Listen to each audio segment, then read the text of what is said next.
another unit, we're busy, we don't want to, whatever that case may be. In the contract and with all the depth of Clackamas Fire, it's now automatic aid, like Ron had said, the dispatch contains the effective response force. And not only for house fires, but cardiac arrest, car wrecks, rescues, things like that, complicated pin-in car wrecks, things like that. It's just automatic. It's built into the run card as we call it. Calls a run card for us, and it just comes. It's automatic, not mutual. Not to say we don't use mutual aid from time to time. Sometimes it's better to use a little bit of mutual aid that's closer, but it's in addition to the automatic aid that's coming. Yeah, that's great. I think it's a good point to recognize that the mutual aid are statewide agreements, county agreements, but it's nothing that requires outside agencies to respond to. It's just if they're available, they can respond at their choice. Is there any follow-up with that, or is there any? No.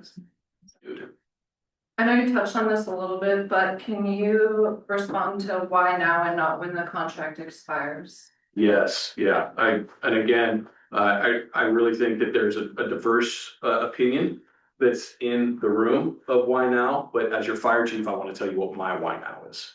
Why I went to the electeds and why I'm coming to you as a community to explain to you why I see annexation needing to happen now.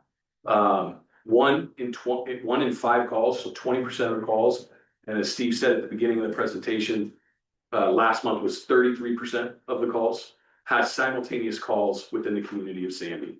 I have family that lives here. My sister, my brother live here. I have nieces and nephews that live here. I have my assistant chief lives here. A lot of my firefighters live here.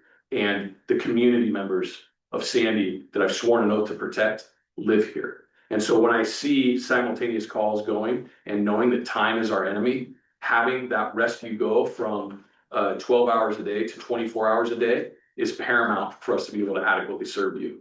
I was talking to a resident who lives off of Bull Run, up near the Bull Run. And we respond to her home because of her husband quite frequently.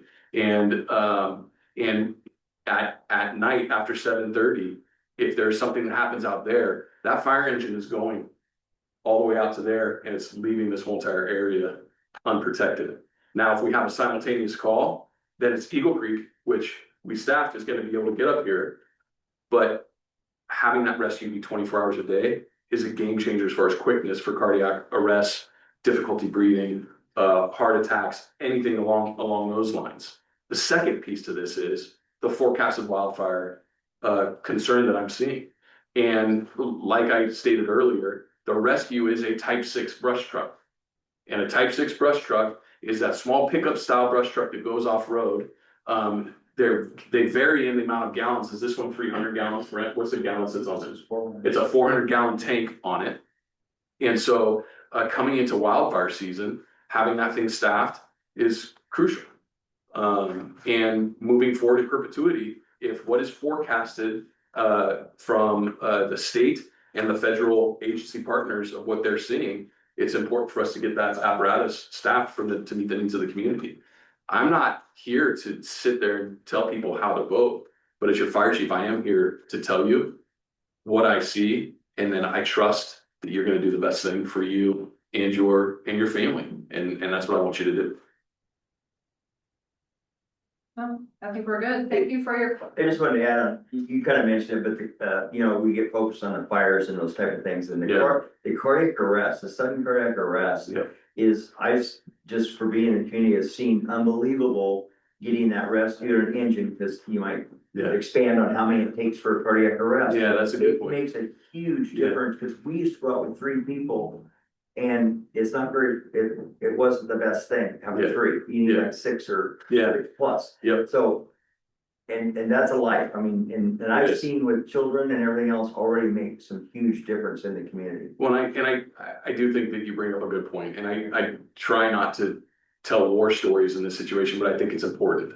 And it proves why your vision initially with this Philly was important, because within the first 3 months of doing this plan with the dual apparatus, we had a 6-month-old go into respiratory arrest, and Rescue 3 get there first and start breathing for the child, and the child made a full recovery who was blue when they got there, no pulses. They shocked him and they were breathing for him and he's still alive. That's why this matters, right? And I know that that it's hard to see the importance of fire service and EMS response and having paramedics trained and being able to respond to your needs if you haven't used them. Right? I know that's hard to equate with what we're talking about, but we do. We see it every single day, and that's our business, is to be able to answer the needs of the community, to save lives and protect property. And that's my job as the fire chief, is to educate the community and educate you as elected officials, and then let the community vote. That's what's beautiful about America, is you get to vote and say whether or not this is what you want. I don't want to force anybody to do anything. I just want to educate you and let you know what's coming. And what I see, and being in this career for 23 years, starting my 24th year and the experience I have, as well as the countless years that are on this panel of fire experience, what I think and what I know to be the best thing for the community. And so that's really what we're doing. We're just trying to educate. Thank you for your questions. Oh.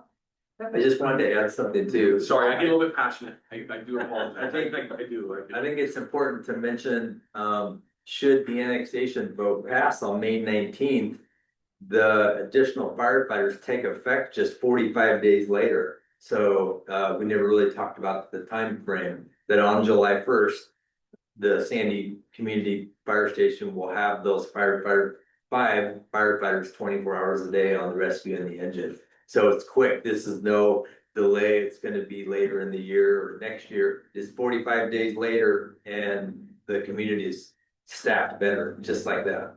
So